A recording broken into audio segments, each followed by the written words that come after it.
Hi everybody, so today I am going to be doing a book talk. I will be doing 5 of them, a series, and they are all about books that have the theme of individuality or express individuality and how we should celebrate that. So the first book that I did is called It's Okay to Be Different by Todd Parr.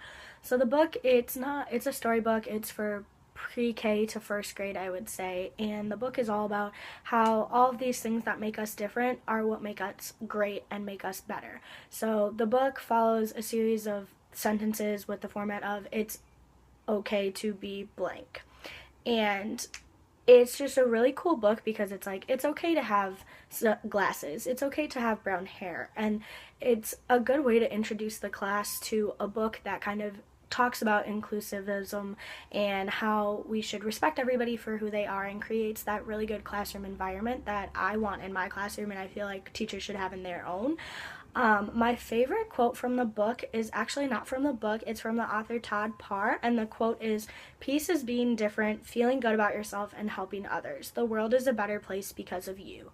I think that that quote is really something that you can showcase to the students that you're reading this book to and show them that even though they might feel interesting or feel like they're being made fun of for their differences or that no one else is like them, it really is what makes them them, and all of us are what make the world a better place, or even in our case make the classroom a better place. I chose this book because I think it's really great for younger grades, and it's something that you could read at the beginning of the year to show the students that it's okay to be different, we accept everyone for who they are, and we're not going to make fun of anyone for who they are. And I think that it gives the opportunity to show students how much they mean to the world and how much they mean to our individual classroom and how people really do love them for who they are. And although they may think they're different, they still are similar to other students. I would give this book a 5 out of 5 because I think it is a great way to represent this topic to younger students. And it is a great book to even have in your classroom library as you get older and the students get older. And let's say in second grade you have a case of bullying in your classroom, you can bring this book out and do it as a read aloud and have the students talk about what they feel makes them different. And I think a good discussion prompt or question to use with this book is write down what you think makes you different, a list of things, and then go around the classroom and try and find someone who has that on their list as well, so then you realize you're not alone. Another really cool thing you could do is have the students create a self-portrait, because this is another way to express their individuality and it shows us as teachers how the students view themselves.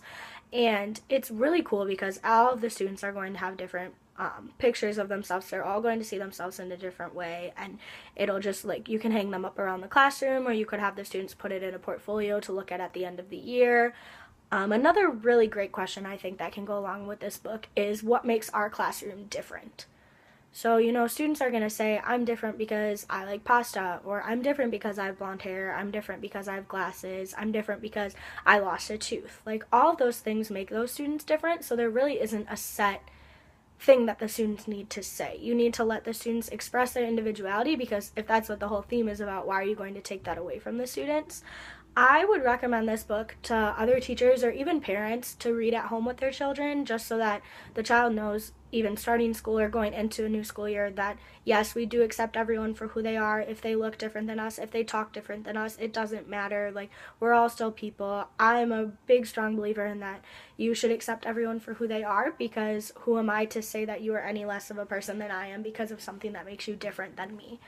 I also think that I would recommend this book to teachers of older grades as well. Like I said earlier, you can bring it out in the beginning of the year and show the students that this is what I'm expecting from my classroom. You could create a set of classroom rules based off of this book. All of that is just really great. And lastly, I chose to read this book because I'm not looking to teach younger grades, but I think that having an understanding of literature that I can read to these younger students in a way that they understand is really important. And the cool thing about this book is the pictures on each page are really interesting. So the pictures are of people, but the people have green skin, red hair, purple skin, blue hair. Like, they don't look how you would imagine a regular human to look, or how we view people. It's a cool way to show kids that we can view everyone in different ways, and just because they see something a different way doesn't mean they're wrong. It opens up that door to have the students really dive into what it means to be them and how they feel. And the pictures really draw in the audience as well, so it's a really good way to keep the attention of especially younger kids who, they can't really sit through an entire book. But this book by Todd Parr, It's Okay to Be Different, I would really recommend to have in your future classroom.